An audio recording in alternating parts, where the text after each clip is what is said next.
Hello, everybody, and welcome to Positive Fandom. Welcome to the Burnettwork. And everybody, welcome to episode 6 of Julian and my review of season 4 of For All Mankind. Julian, how are you tonight? I'm doing great, RM. Happy holidays to everyone out there, and you also.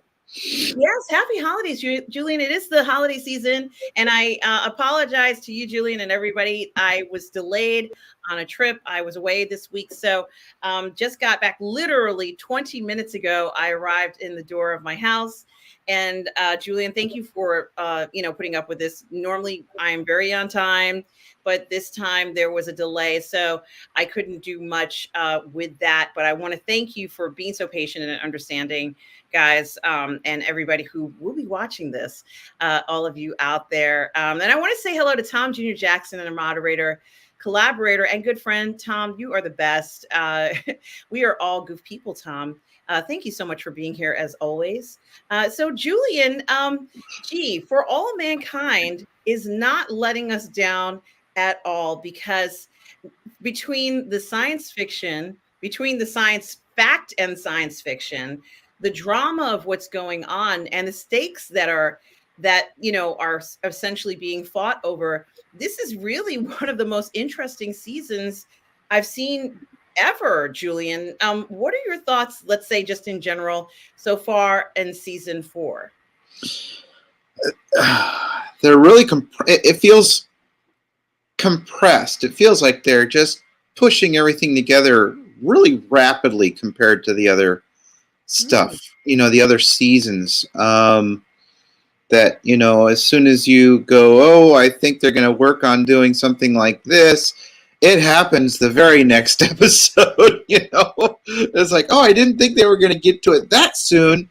Like, we have the meeting in Leningrad, which, Margot was there, and I really did not expect her to say, I need to work with her right away.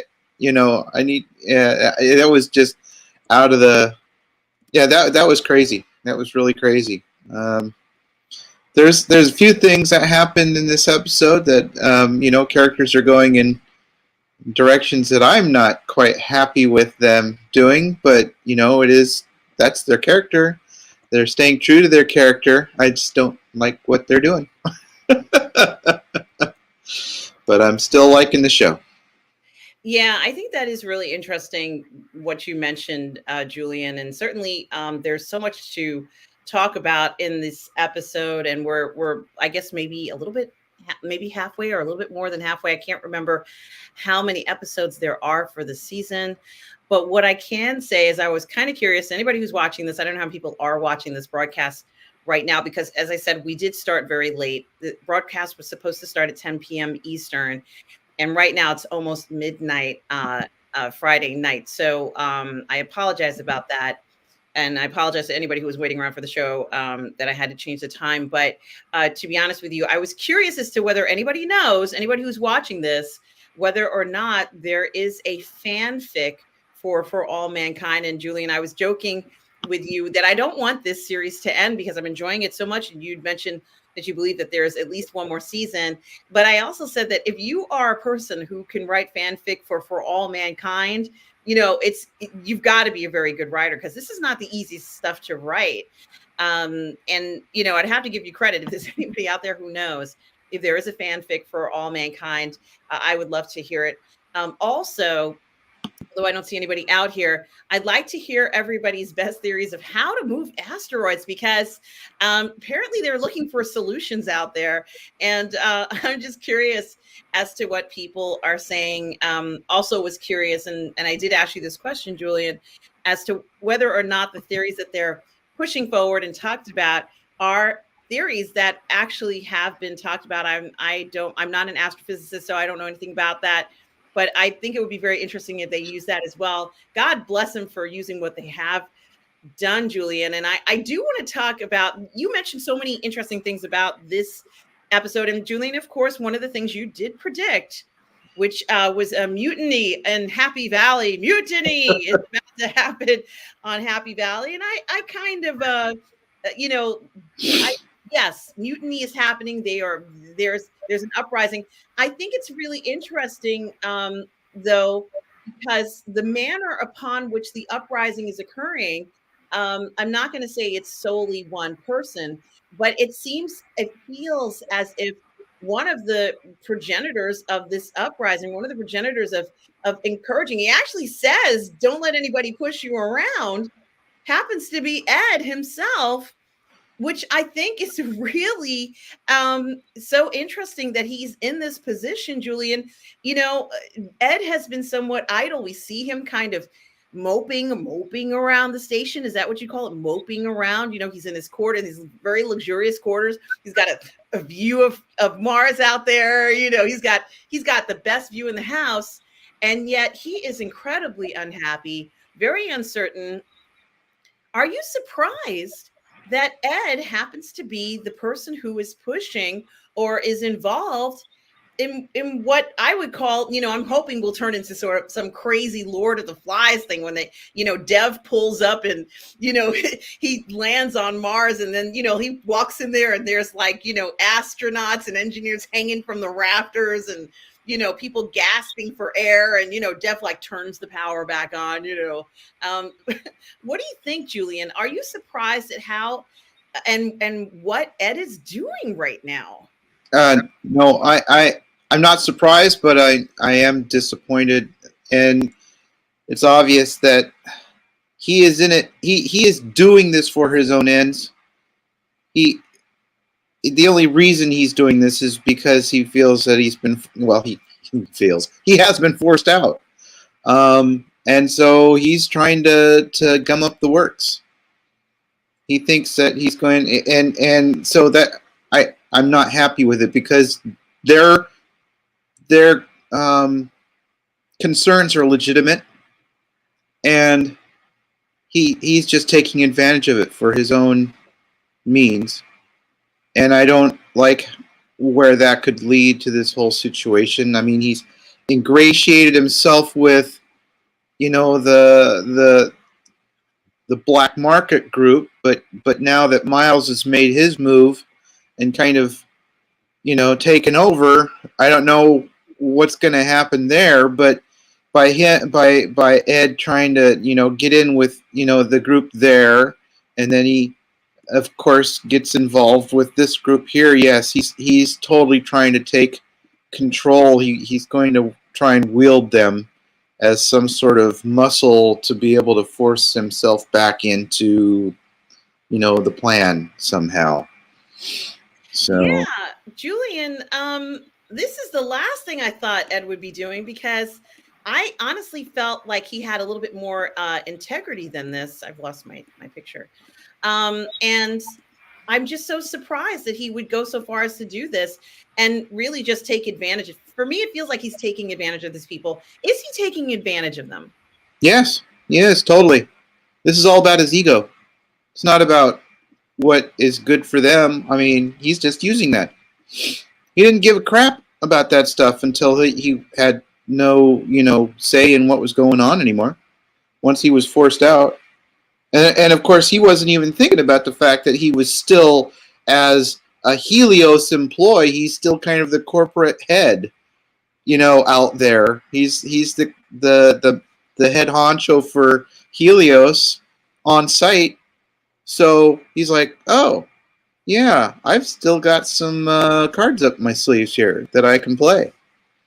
And I am worried about what kind of a monkey wrench that's going to throw into stuff.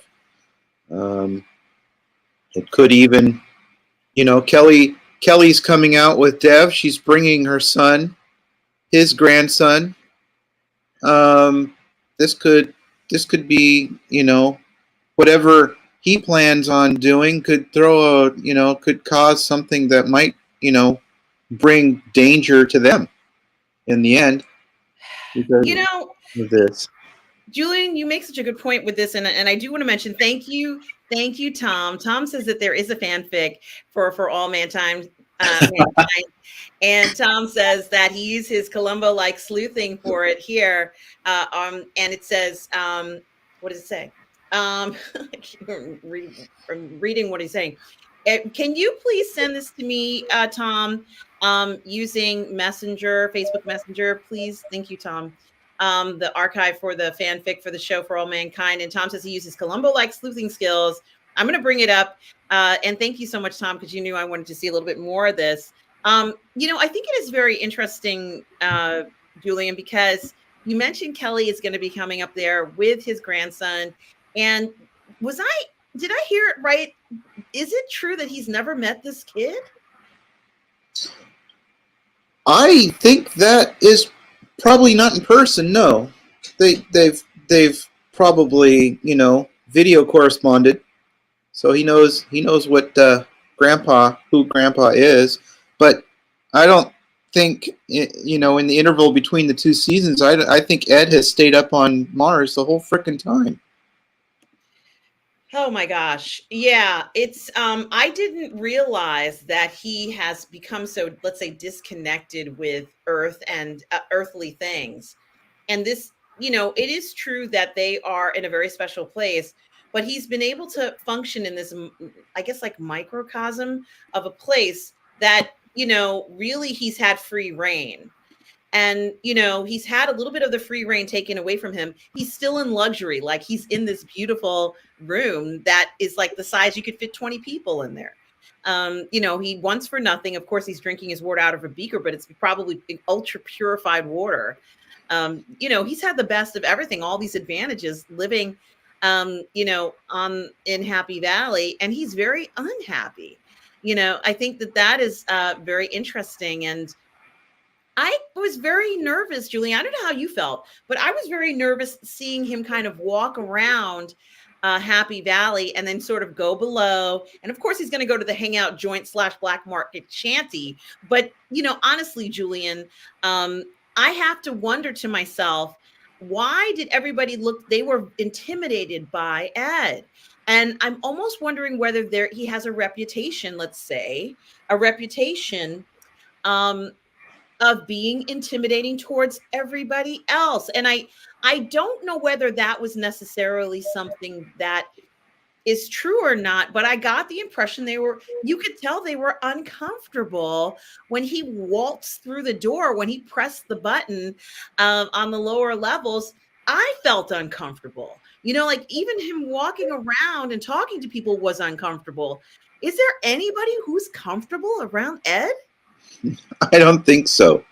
And we got earlier in the season, we saw the kind of attitude that he had towards a lot of the lower, lower level, the lower strata Helios employees. It was, they had an issue. Miles had an issue, and it was kind of like tough shit.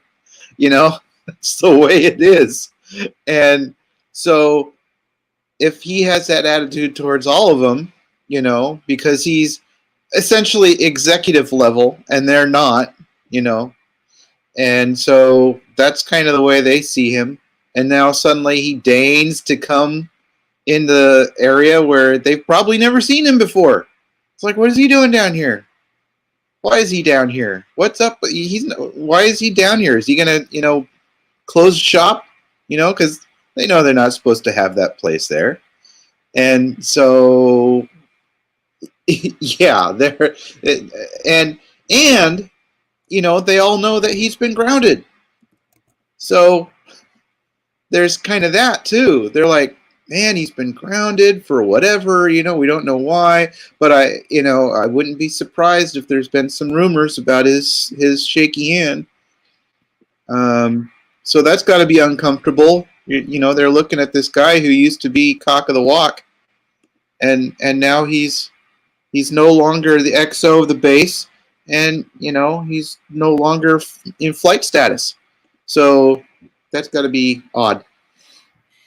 Yeah, it's definitely odd. Nice, yeah, I mean, hey, Dark Plato, I think you hit the nail on the head, and certainly we're seeing Ed, everything that he kind of holds dear, I'm not going to say has been taken away from him, because he kind of forces people to take a certain attitude towards him, even when he feels like he has the upper hand and almost doesn't feel like he does. When he points out to everybody that he has this very important paperwork that has going to have a profound effect over everybody who's working there for Helios, even then they're very suspicious of him. And he can't really, I almost wondered whether he was pretending to be their friend so they wouldn't beat him up, or kneecap him as he's going down there, like, why is he down here? But they legitimately, it was just a very awkward thing. He has no friends on the station. This is, I wouldn't want to stay there if I were him.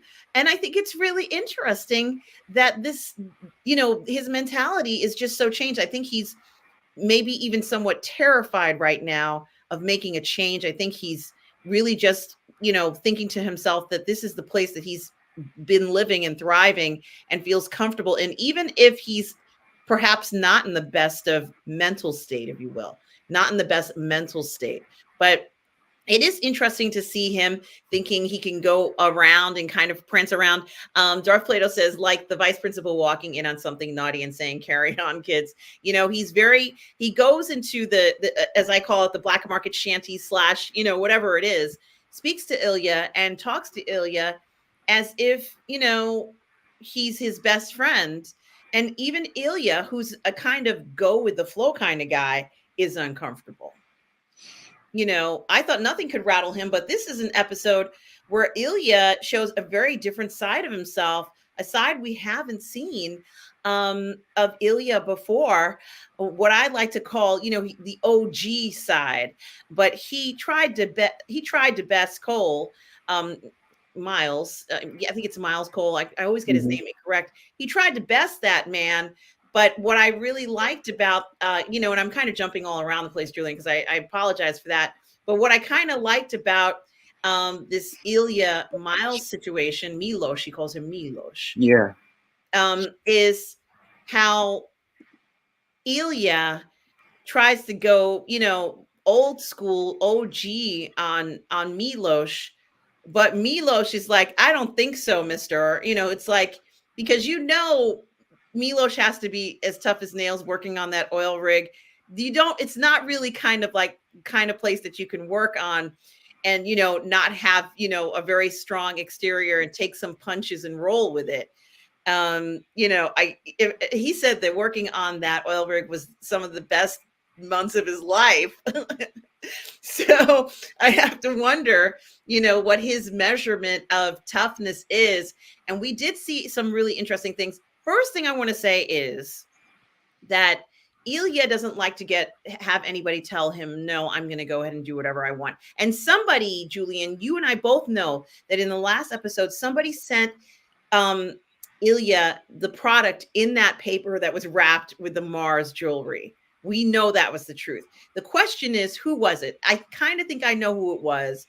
And I think it was his friend, the girl, who was kind of like, I don't want to collect the rocks. Is that all you can think of? I think it was her.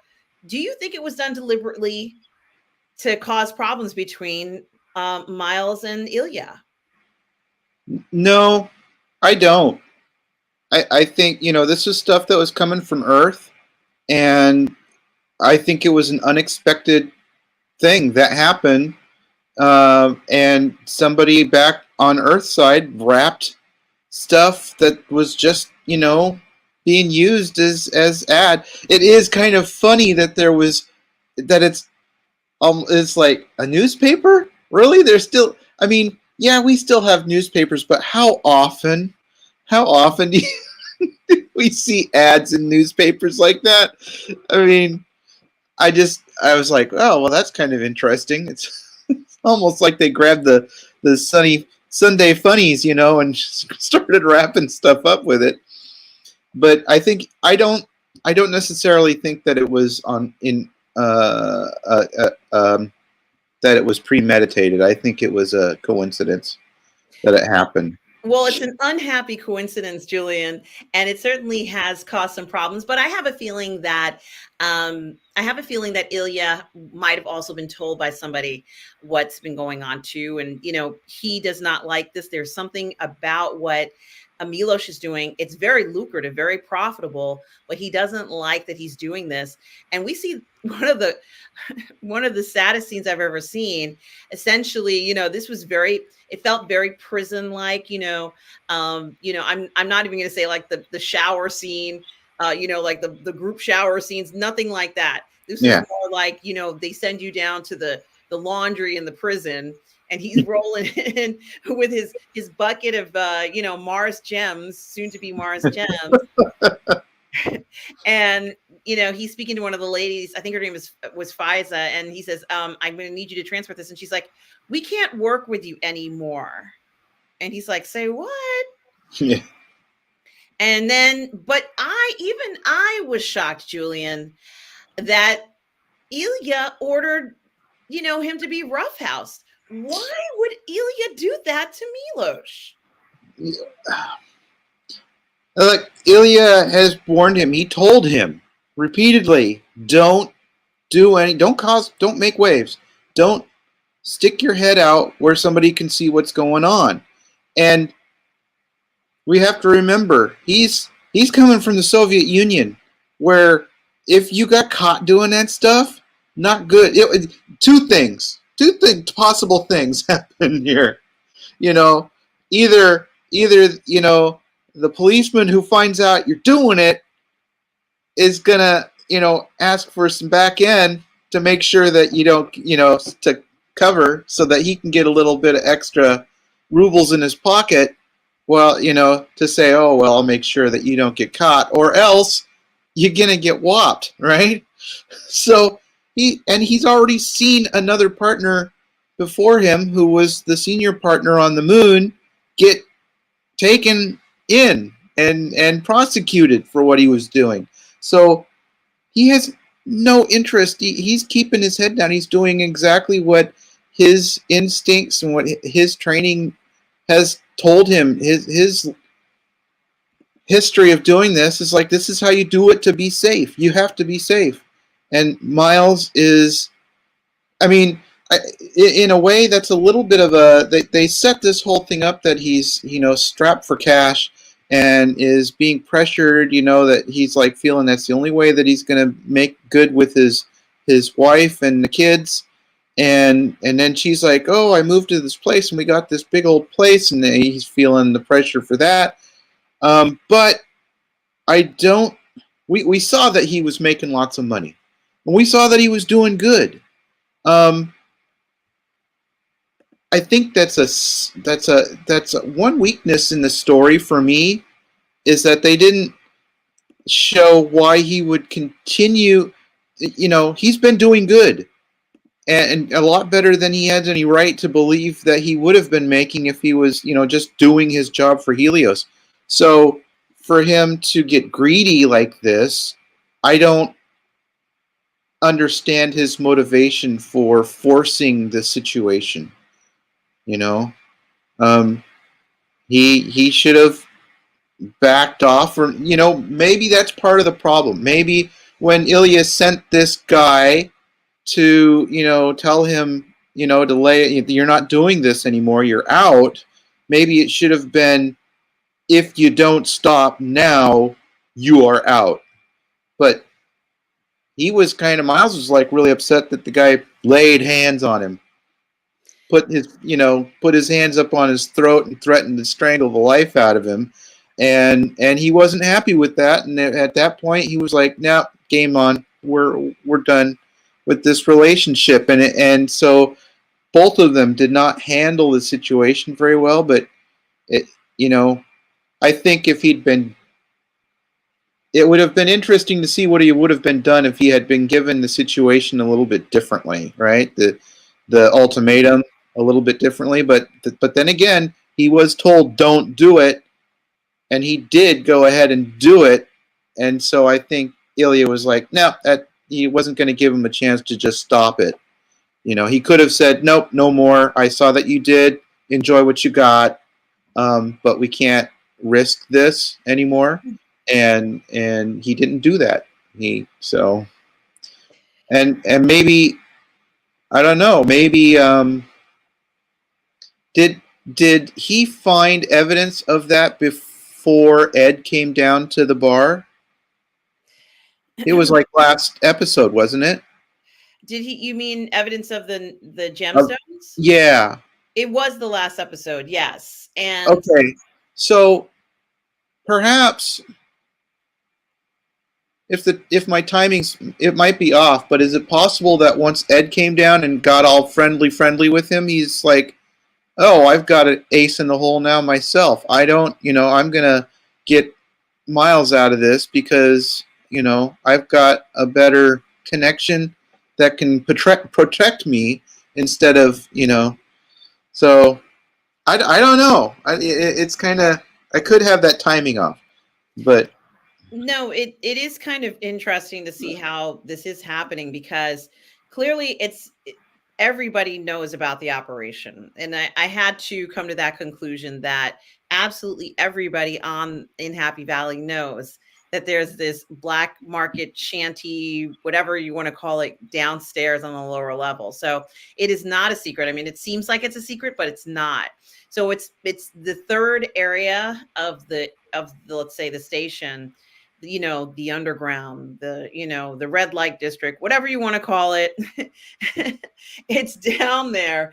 And I think that what was shocking was seeing Miles get choked. I mean, they didn't necessarily that guy Petros could have killed Miles, and I'm a little surprised he didn't do it. But I also think that it is very interesting that when somebody asks you to do something like this, it felt very prison, yard to me. It felt very, like if it wasn't choking, he would have given him a shiv, or something like that. One of those things, where somebody walks by, hands somebody a shiv, they go in the opposite direction, and then they cut and run. It had a very prison feel. Even their uniforms, like this gray color, emulates this prison style feeling of it. And certainly, I think, Miles had to do something to show that he was not going to let Ilya push him around. And this is something else, or might be another side to Miles.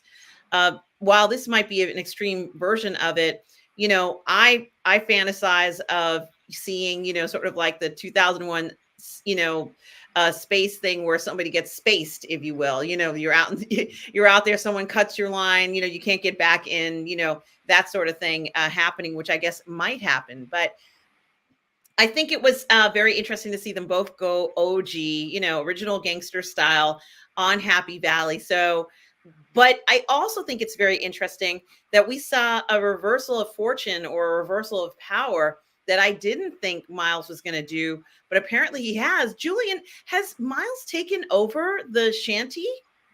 I think he has. He kind of told Ilya, "You're out." He's sided. He's brought the North Koreans in on this. And see, Miles must be pretty comfortable in using the network. The problem is most of the network on ground side was set up by Ilya. So how is he going to flex that? He doesn't have that relationship with them, and all Ilya has to do is contact them and say, this guy's, muscling in, So I don't reckon, I'm not exactly sure how he's going to be able to keep up his end of the bargain with the North Koreans, whatever it is that he's bargained. All we know is that, Kim was trying to get his wife up there. Yeah. Let's see if they can do this. And I think, with all the changes, the sudden change in interest in Happy Valley, it might propose the opportunity of getting her there. And I'm going to say, getting her there under, let's say, it's all under false pretense, but this would be even under more of a false pretense to get her, to get her, I see it, to get her up there, in this manner, and certainly will be the envy of everyone if they knew she was there. But they're all are going to know, but they're not going to be able to go ahead and talk about it, Julian, but just to be envious towards him, and that will create a great level of resentment. towards everybody up there, who practically all these guys are married.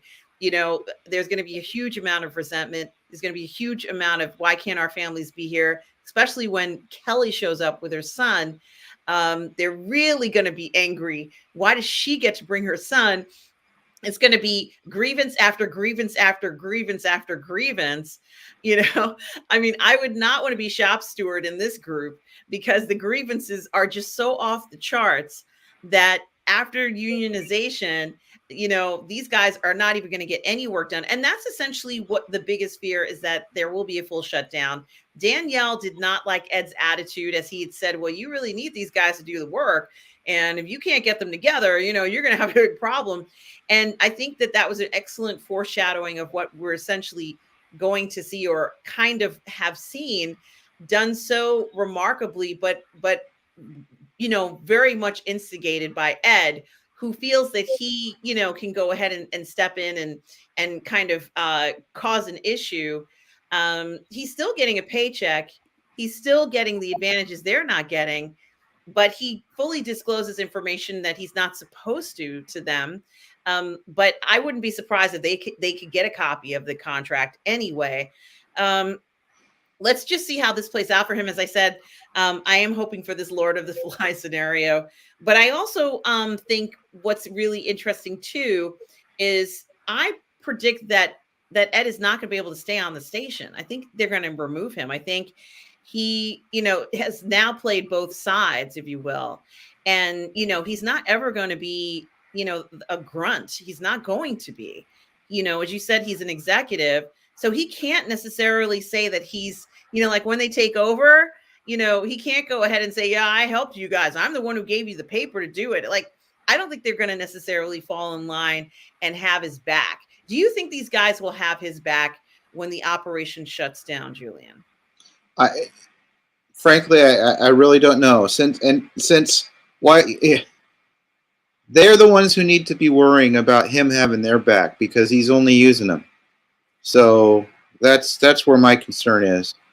You think he's gonna like turn on them? He's only using them. He hasn't given thought at all until this very moment about their situation. It's been tough shit. While he sits there eating up in the mess hall, getting the good food in the cafeteria with all the other, high level, the astronauts and the scientists and stuff like that, while Helios employees serve them, in the cafeteria, he hasn't been concerned about that at all. So no, they have to worry about him turning his back on them after he gets what he wants. So there's that. And I was just thinking about the North Korean situation too, is that many of them, because we're talking about North Korea, for crying out loud, they're probably, some of them now, once they started, getting some of those black market supplies, they're like, I kind of like this. They're getting stuff. They're getting to live life better than they probably were living it back in North Korea.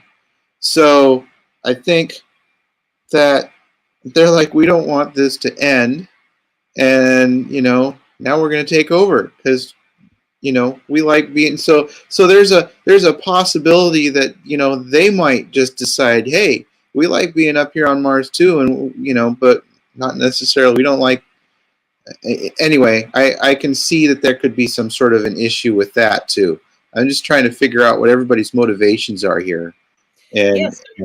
Yeah. You make such a good point, Julian, because clearly they are getting, from their point of view, this is unbelievable. They don't ever want to leave the situation. And he wants to bring his wife there, probably because it's probably a freer environment than where they live on Earth. I think it is a very interesting interpretation for him. And certainly his whole life is so different, at least being on the station. I'd like to imagine that when Danielle and the Russian guy picked him up from his capsule and brought him to Happy Valley for the first time, that he was just so impressed with things. And we did see in a few episodes where they're teaching him different things, and it's actually, like, he looks like he's enjoying himself just like any other let's say astronaut who was up there. And then of course, once we see the progression years later, now he's under the watchful eye again, and he can't express himself or be a normal person, so to speak. But I do think, Julian, that if and I kind of have this picture of the two guys up there who Miles is kind of really deep into all of this now. I don't think Miles would want to strike, because if there's a strike or something, then the black market operation shuts down, so he wouldn't support that. He knows what it would mean for a strike. He knows what it would mean if there's a union and that there's more governance around and there's more eyes on what's happening. Will his market be shut down before it even starts, before he can take full ownership? And before this happens, because right now they're about to have this mutiny. How do you think that's going to affect Miles? Well, actually, if memory serves, oftentimes, at least in our Earth history, black markets have thrived while situations have gotten tighter. So, a strike, I don't know if that necessarily. You're right about perhaps bringing more, more eyeballs onto the situation, a little bit more pressure of observation, but I don't know if it would necessarily be detrimental to his operation. I just don't think he's quite set up. He's busting in there and taking over the situation, but I don't think he's as secure in the situation as he thinks he is. So he's kind of weak at the moment, but I think he doesn't realize it. He thinks that he's got the upper hand because he's got the Koreans, muscling in with him. And yeah, it's a really weird situation that could happen here. And of course, in the meantime, I don't know. Are we supposed to understand that Dev and Kelly are on their way already? That they're on en route to Mars at this moment? I think so, because of that little excerpt where she says you're finally going to get a chance to meet your grandson. And I almost have a feeling that they are en route to them. And certainly, Julian, Darth Plato talks about here, Ed has an angle. He'll move on Danielle. Ed will make himself indispensable to Dev somehow. When Dev arrives, I suppose, be the person who can negotiate with these ungrateful Helios employees, and then make a sweet deal for himself, and maybe even negotiate Danielle out of there. So who knows what's going to happen, but certainly Helios is in a fantastic situation regardless, Julian, because we see a situation where all of a sudden Helios is in the forefront. As we were looking at last week, Alita is now in Moscow with the head of Leningrad, NASA. actually. Pardon me, Leningrad, with the head of NASA, and Ariana, I think it's her name, talking about how this mission is going to happen, this asteroid mission, which Alita, so graciously says with an incredibly cool demeanor that will cost $3 trillion. I guessed it was 1 trillion, but I knew it was going to be a lot. Julian, I mean, there were a lot of technical terms, and guys, if any of you in the chat who is watching this right now or in the future, listen to all these technical terms, I know a few technical writers. Are any of these theories actual theories? I'm just curious. I imagine so. Julian, you and I did mention this already. But it must be fun to kind of even talk about these theories in real life. But I'm kind of Julian, I kind of want Helios to actually build 10,000 vehicles and 5 giant rover movers and 23, and that's just page 1. And it's like it will take, I kind of want them to go all in on this and then it's like, the NASA director is looking at it from, well, how can we save a bunch of money? Why not bring it to the moon instead, or a place where we're going to have the operation? And I'm like, why did you have to come up with, oh man, this would have been great. This would have been like, the new like, it just would have been so amazing. There would have been apartment buildings up there, Julian. I mean, this would have been there would have been, Disney would have showed up. This would have been like this would have been like, spend your Disney vacation on Mars. Like, it just would have been amazing. And they just dashed all my dreams, all my thoughts and hopes for this down the drain. But even despite that, in the end, how this thing is going to work out, Julian, I think they will jettison those little dog robots to the asteroid itself. This is what I think is going to happen. They're going to send them to the asteroid. They'll hop on the asteroid. They'll do their little thing and jump off and hop off, fly to where they got to go. I think they're going to be much more kind of like capable of being little machines, and maybe even craft themselves, being spaceships themselves. That's my theory. So what do you think, Julian? Would you have loved to have seen, maybe we will in the future, Helios go all in with this incredible amount of, this incredible project that almost it's imaginable, but almost impossible. Well, Helios was going to benefit from this either way. Whether they captured it in Mars orbit or captured it before that and try and move it back to Earth orbit, where I imagine they would try and park it in some sort of a Lagrange orbit, a Lagrange spot where it would be kind of like stable, and they'd be able to set up their mining situation there. With it being in orbit around Earth, it does make it a lot cheaper. So a lot of the that would reduce the cost significantly. I don't know how much significantly, but it's an awful lot less of stuff that they'd have to do. I don't know. I mean, I imagine that they would bring a bunch of the Helios employees back from Mars to work the mine there, or maybe they'd just strand them out there for other duties and hire more people to work that are already there on Earth, which would cause more frustration for our group on Mars. Yeah, I'm pretty sure that the Russians and the Americans are trying to figure out how to come up with some sort of a plan for the rest of the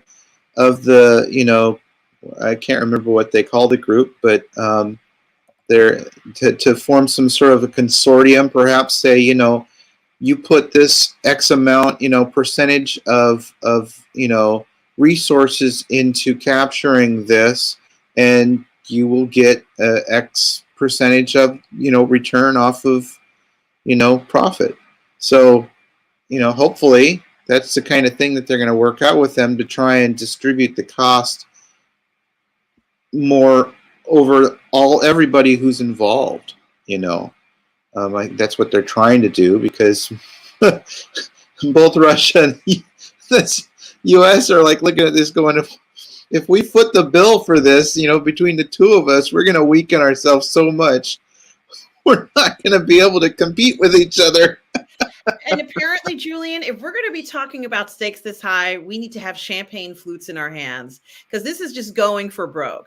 Like, this is like, we're throwing everything we have in this, all of our resources, all the top mines, pretty much everything. People will starve for generations on Earth because of this, because every single bit of energy and effort is all going towards this mission. It's taken such an incredible amount of time and energy to focus on this. And it does really feel, Alita is speaking for Helios, but she's almost like, the leader of a nation almost, because of the power that she's wielding here. And her coolness is great. Like, she's this top executive, which I really love seeing her do. And she's looking at this from a scientific point of view. Yes, it's worth billions and trillions. but she's looking at it like this is going to change people's lives. It's going to change people's fortunes. And I'm going to get to that thought in a minute. And we have the Vasic. Hi, the Vasic says 2 trillion sounded like a low number for what they were wanting done. Absolutely. Darth Plato says something that I was thinking, build Starfleet. Yes. Yes. That's what I'm hoping. How did you know? That's what I'm hoping for. Something fun like that. And you can't help but think of that because this seems like this would be something that would be happening. Darth Plato says Helios becomes the new Dutch East India company. I say they're going to bring back Moon Miners. It's going to be Moon Miners 2 on the rocks, right? These asteroids on the rocks. You know, they're going to bring back that reality show. They even talked about how those guys wanted to create a union and how that was a failure. So we already know that this moon mining thing, I'm still waiting for that reality show. I've been looking for it everywhere, Julian, on the internet, the bootleg copy of Moon Miners. I guess it's not in syndication anymore, so you can't find it anywhere, but I'm looking for that, you know, TV show somewhere. I wish somebody would make a parody of it or something. And I do want to remind everybody, guys, to please subscribe to Tom Jr. Jackson's YouTube channel. He's the moderator, collaborator, and good friend. Certainly do go ahead and support Tom's channel. He's got so many great reviews on there, guys. You are going to love them. But you know, we're looking at this sort of high stakes game, this high stakes meeting, Julian, and you know, you could just hear a pin drop, but there is someone else listening, someone who's the woman behind the Iron Curtain, right, Julian? Yeah. She's the woman behind the Iron Curtain. Our ever present and favorite Margot certainly is there. She's actually a huge part of this meeting. She's a huge part of this. This is like something out of Oz, you know, like, you know, this is what a crazy setup. And I think that this might be what pushed Margot over the edge in regards to enough is enough is enough. I can't go on. I can't take this anymore. I've got to get from behind this curtain.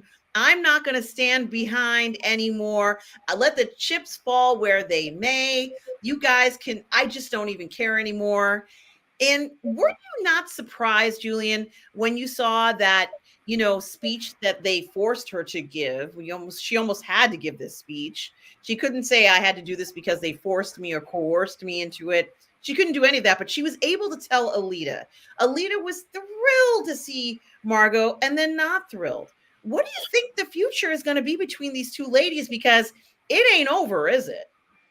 No, not totally. I was surprised it happened this so quickly. You know, I had a feeling something like that was, but I didn't realize it was going to be so direct. And so I'll admit, man, I got a little teary when Alita, you know, rushed over to her and hugged her, and she's like, "You're alive." That was a wonderful moment. And then, of course, once she gets the story and everything kind of starts settling down, that anger can build back up, and she's like, "You let me think you were dead," you know, and all because you defected because you gave them, you know. So like, yeah, her anger for you know, giving them the engine specs and things like that, all that has come back.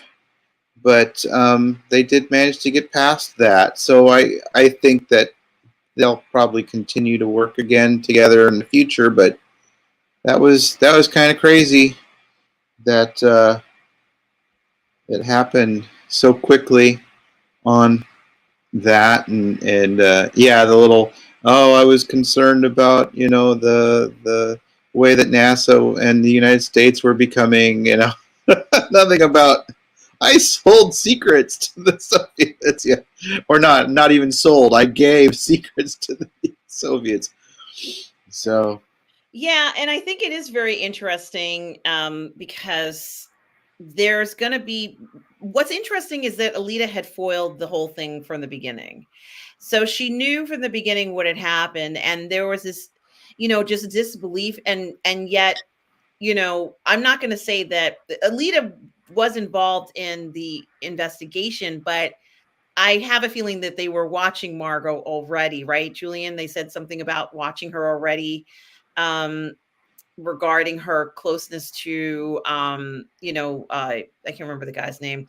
But, to be honest with you, and here Darth Plato says about what if Irina said no. I almost feel like Darth Plato, if Irina had said no, that Margot would be very quiet. And that's exactly what Irina doesn't want. Irina wants Margot to sing like a bird and come out with those good ideas. What do you think, Julian?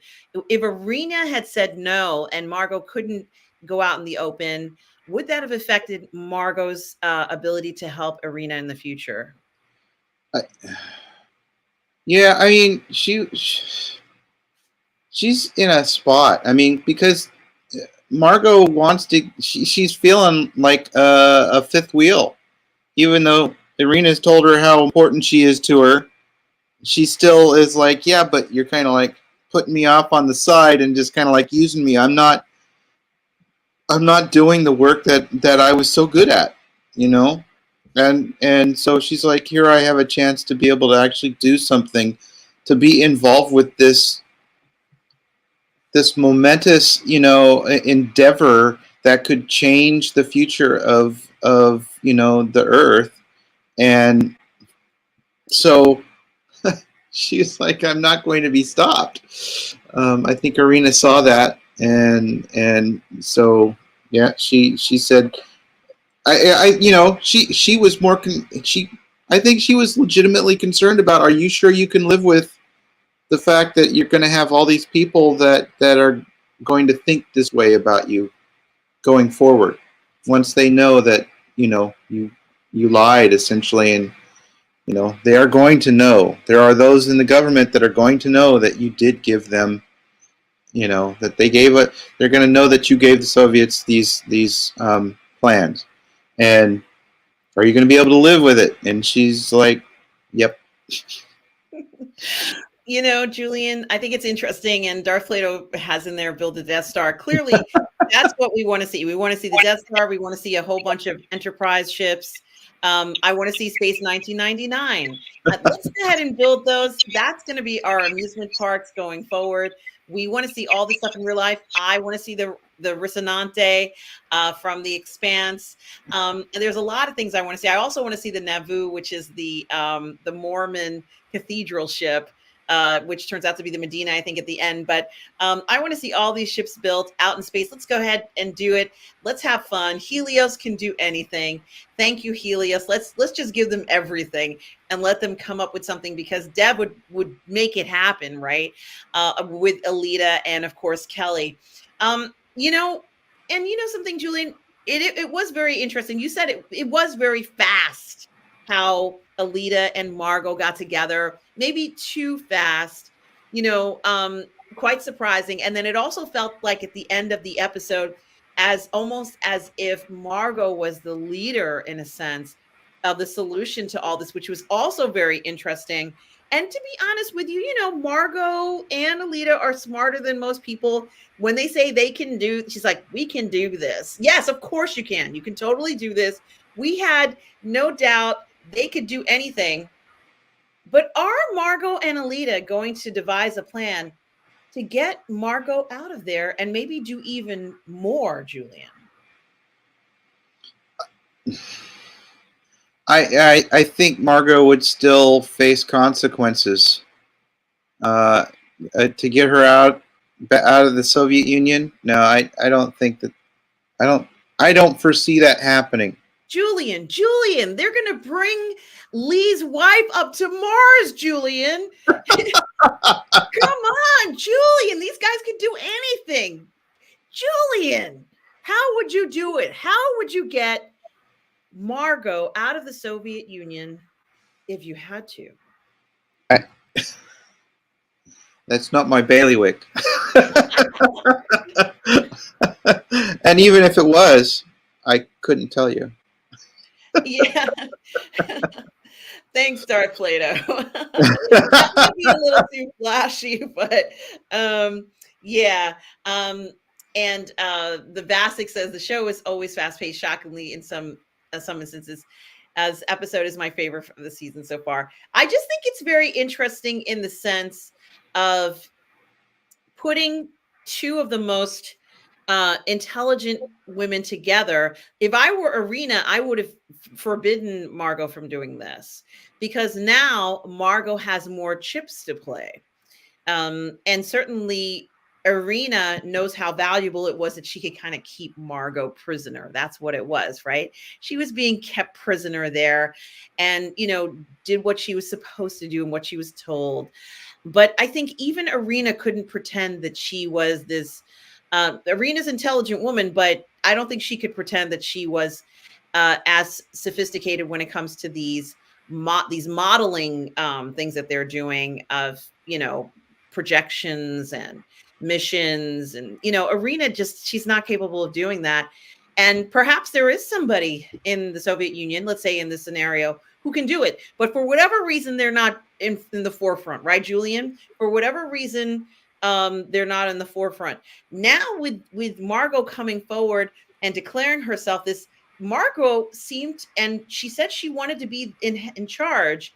It really does feel like she's in charge. Julian, is this a change of momentum in the show? Because I think that Margot is so forward thinking when it comes to a lot of these plans, that she's been thinking about this stuff for the last 10, 15 years of what she would do when this happens. She's maybe the most forward thinking, or let's say planning, scheming person of everybody there. What do you think, Julian? Do you think she has a major plan already in place for this, of how she's going to handle this, maybe supplant Arena at some point and become an even bigger star than she is? Even if people hate her guts, it feels like at the end of the show, Julian, like it's Margot's show. Has Margot taken over somehow, just in sentiment, in the feeling of the show? Or is that just something that, I mean, are you getting that sense that her importance has increased 20-fold now all of a sudden? What do you think, Julian? Well, there's something to be said for, because she made her play for, she proved that, we can figure this out. And if we can figure this out, and she said, well, why are you doing this? What do you really want? What are you going for? And she said, I want to be in charge of getting Goldilocks. I want to be in charge of that, because, at least from the Soviet end, she's like, because that gets her back in to, the play. It gets her back in to being involved with that expansion, going out and exploring and using their know-how to exploit the resources that they've been needing, that they want to get. And in the end result, I don't know exactly how this becomes such a horn of plenty for future generations. Exactly, it seems like it's just more of something that the people in charge are going to control and make money off of. So I don't know how it really benefits all of mankind.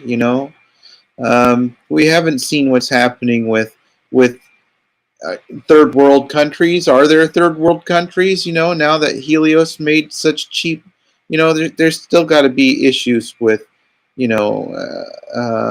food shortages and things like that. They haven't discussed any of this type of stuff. All we know is that there's economic woes in certain quarters because of the change from a fossil fuel economy to, a fusion economy. So what else is happening on Earth that could, affect what's going? It's not something that they've really decided to let us, other than when they do little snippets, those news things to let us know what's happening in between series, that type, or seasons rather. So I'm curious if it really is going to be that great. But in the short run, she's getting herself into a position where she finally wants to be back in kind of control. And Irina knows that having her there, because she is somebody who can, fulfill, when she says, I have a problem, she works the problem. She figures it out. Now, I think that eventually Margot is going to once again run into the wall of the Soviet government, the bureaucracy, and she's going to run up against the Niet. You can't do that, so we can't do it. We're not going to do it, and don't make waves about it. And that could come up to cause some problems for her again. But right now, Irina knows that she has somebody that if she says to the Politburo, we can do this, she knows that there's a good chance they're going to be able to do it. So her stock goes up as far as how indispensable she is within the Soviet government.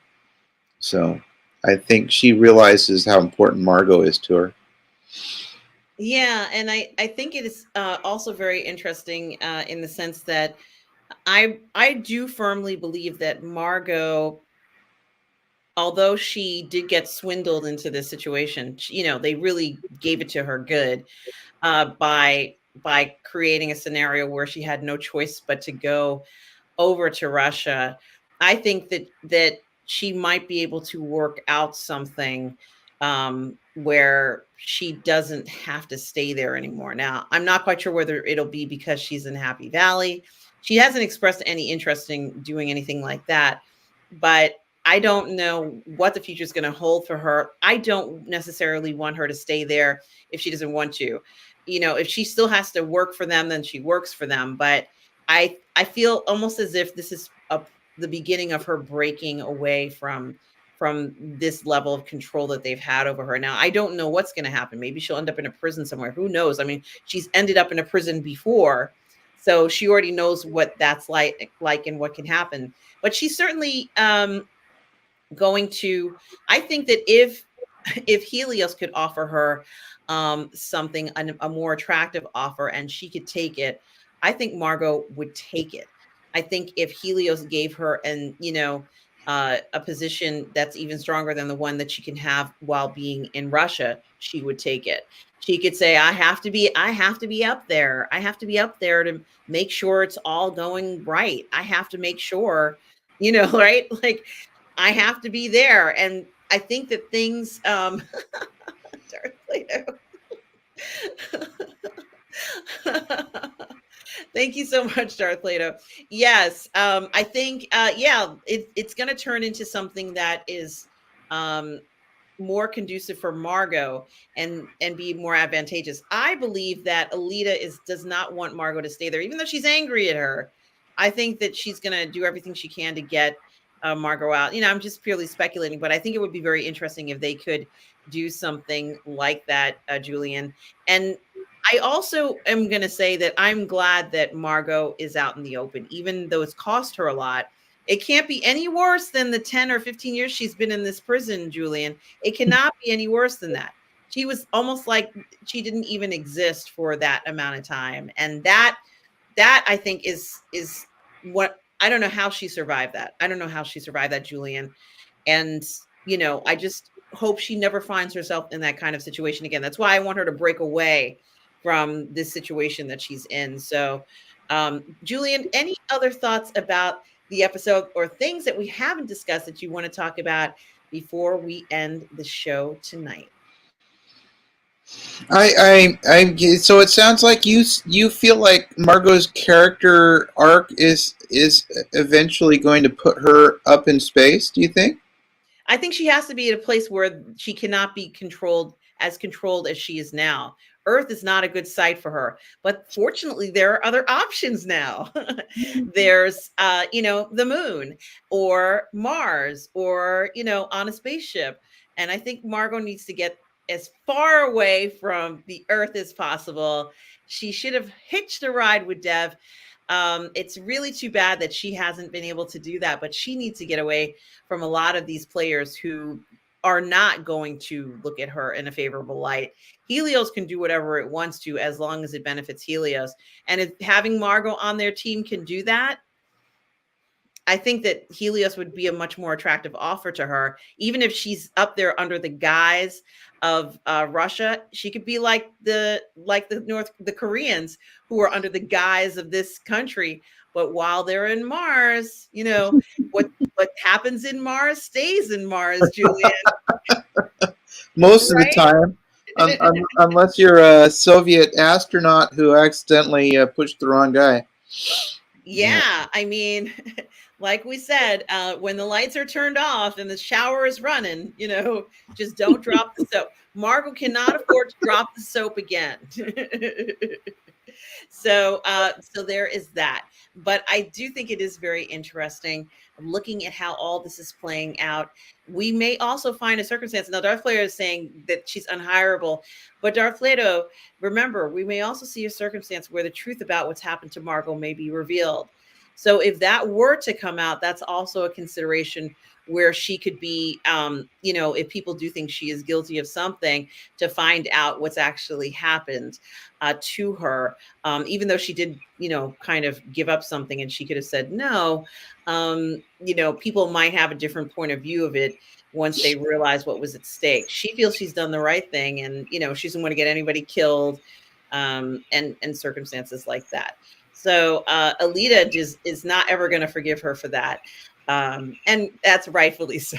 You can't forgive somebody for something like that. But, it is very interesting. I have a feeling that Sergei, that's the guy's name, Sergei, might come out of the woodwork in that situation too. But it might be something that Margot never wants to talk about ever again. So, but it certainly is interesting, Julian. A lot of politics when it comes to making plans about outer space and space travel and mining.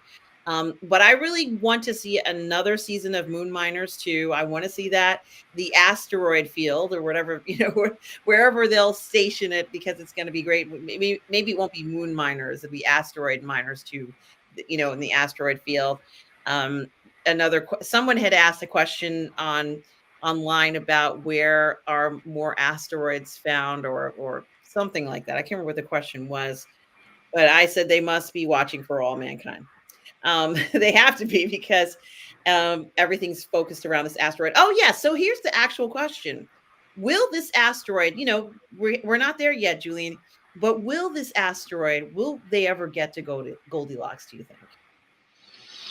Yeah, I think part of our denouement at the end of the season is going to be, either getting it into position, or at least getting. Yeah, I think they're going to get there and start moving it, and I still think that the relevant, the big problem at the end of the season is going to be having to do with that asteroid, and maybe they're going to accidentally push it too far, or something's going to happen. It's going to be threatening to crash into something, and we're going to have to figure it out at the last minute. People are going to die. It's going to be awful. So I'm sure something like that is going to happen. Yeah, it'll be very scary. There's going to be a lot of trauma. This was the question. It said, what do most asteroids orbit? And it's the sun. And they had said most asteroids orbit the sun in orbits between Mars and Jupiter. Certainly, there are plenty of more asteroids out there.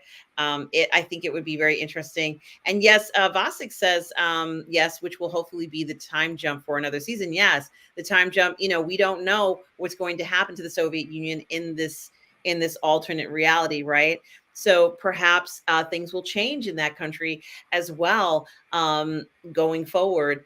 Yes, Vasek, according to Julian, you did tell me that there's at least one more season, right, Julian? I think I heard that somewhere, that there was at least one more season in the works. Well, I have to say I am enjoying this season tremendously, Julian, and I can't get enough of it. I didn't know I was going to be able to make it for the show. It's the middle. What am I saying? It's 1:00 in the morning almost. I was so excited to talk about the show that I did not want to skip tonight's broadcast of the show. And I'm glad I didn't, but I do have to go because I've been on the road for several hours. And Julian, I want to thank you again for putting up with the lateness. As you guys know, I was traveling and I literally got home about 15 minutes before we started the show. So Julian, thank you again. And thank you to everybody there, as well as Tom Jr. Jackson, for putting up with that. Julian, final thoughts on this episode. Well, they just keep on doing some banger episodes. Our characters are behaving mostly the way that we would expect them to behave, and it's setting up for a very interesting collisions, you might say. Who knows? Maybe the asteroid's going to crash into the moon. Maybe he's going to destroy the Happy Valley or the Soviet mining place. Who knows? Yeah, it's gonna be it's gonna be probably cataclysmic, and there's gonna be collisions and all sorts of reverbs and variables that they did not think about going forward. So, Julian, this is so exciting to see this for all mankind, and it's incredible season so far that has not let us down. Yeah, let's see what happens. As I said, I predicted it's going to be a Lord of the Flies incident, but maybe it will be something different. Maybe these guys will actually get what they're hoping for from Helios. And let's see. Hopefully, the next episode or 2 episodes, we'll see Dev and Kelly arrive on the station. And I certainly do want to see that, Julian, soon going forward. Julian, where can people find you? They can find me right here on the Burnettwork and on Positive Fandom. They can find me on Facebook and Instagram. Excellent, guys. And of course, you guys know you can find me on Positive Fandom and on the Burnettwork as well. Tom G. Jackson, thank you so much for helping me tonight. We are all good people. And to everybody out there, the Vasic, Darth Plato as well. And guys who are watching this on the replay, thank you so much for the support here. And Daniel Berry Sports Highlights, who's also here tonight. Thanks so much for watching this on the replay, everybody who will. And guys, remember, no matter where you are in the galaxy, always remember to please be kind. Take care, everybody. Cheers.